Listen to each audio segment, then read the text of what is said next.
Social media की भीड़ और असली जन क्रांति में बहुत फर्क होता है। आजकल सोशल मीडिया पर कॉकरोच जनता पार्टी यानी सीजेपी का नाम हर जगह दिखाई दे रहा है। इंस्टाग्राम पर मीम्स, रील्स, स्लोगन्स और पॉलिटिकल सैटर के जरिए यह मूवमेंट अचानक इतना वायरल हुआ कि कुछ ही दिनों में इसके फॉलोअर्स लाखों में पहुंच गए। लोग इसे युवाओं की क्रांति कहने लगे। लेकिन सवाल यह है कि क्या सिर्फ सोशल मीडिया पर फॉलोअर्स बढ़ जाने से सच में क्रांति आ जाती है? शायद नहीं, क्योंकि इतिहास और वर्तमान दोनों यही बताते हैं कि सोशल मीडिया आपको प्रसिद्धि दे सकता है, इन्फ्लुएंस दे सकता है, ट्रेंड बना सकता है, लेकिन असली राजनीतिक ताकत नहीं देता। असली ताकत सड़क, संगठन, आंदोलन और जनता के बीच लंबे संघर्ष से बनती है। आज सीजेपी की चर्चा इसलिए हो रही है क्योंकि बताया जा रहा है कि इसके सोशल मीडिया अकाउंट्स ने बहुत कम समय में लाखों फॉलोअर्स जुटा लिए और कई एस्टैब्लिश्ड राजनीतिक दलों के डिजिटल पेजेस को एंगेजमेंट में पीछे छोड़ दिया। लोग मीम्स बना रहे हैं, सरकार पर तंज कस रहे हैं और इंटरनेट पर गुस्सा निकाल रहे हैं। लेकिन इंटरनेट की भीड़ और वोट की ताकत दोनों अलग चीजें हैं। इस बात को समझने के लिए भोजपुरी इंडस्ट्री का सबसे बड़ा उदाहरण सामने है। खेसारी लाल यादव।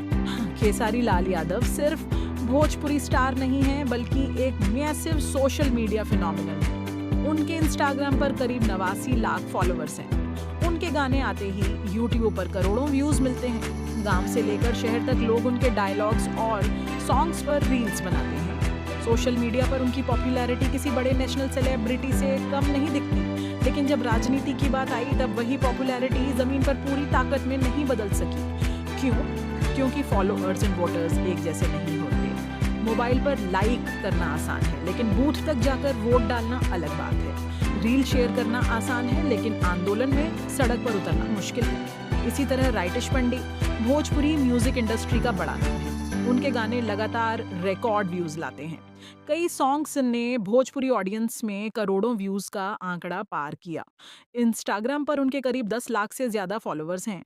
लेकिन क्या सिर्फ व्यूज के आधार पर उन्हें राजनीतिक नेता मान लिया जाएगा? शायद नहीं, क्योंकि एंटरटेनमेंट की पॉपुलैरिटी और राजनीतिक स्वीकार्यता दोनों अलग चीजें हैं।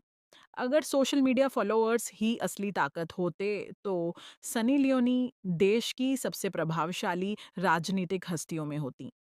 सनी लियोन के इंस्टाग्राम पर लगभग 5.4 करोड़ फॉलोअर्स हैं और यह संख्या भारत के कई बड़े नेताओं और राजनीतिक दलों के ऑफिशियल पेजेस से भी ज्यादा है। उनके हर पोस्ट पर लाखों लाइक्स आते हैं। लेकिन क्या इसका मतलब यह है कि वे किसी आंदोलन को नेतृत्व दे सकती हैं? जरूरी नहीं। ठीक यही बात राखी सावंत पर भी लागू होती है। राखी सावंत सालों से वायरल कल्चर का हिस्सा है। उनका नाम आते ही इंटरनेट पर कंटेंट बनने लगता है।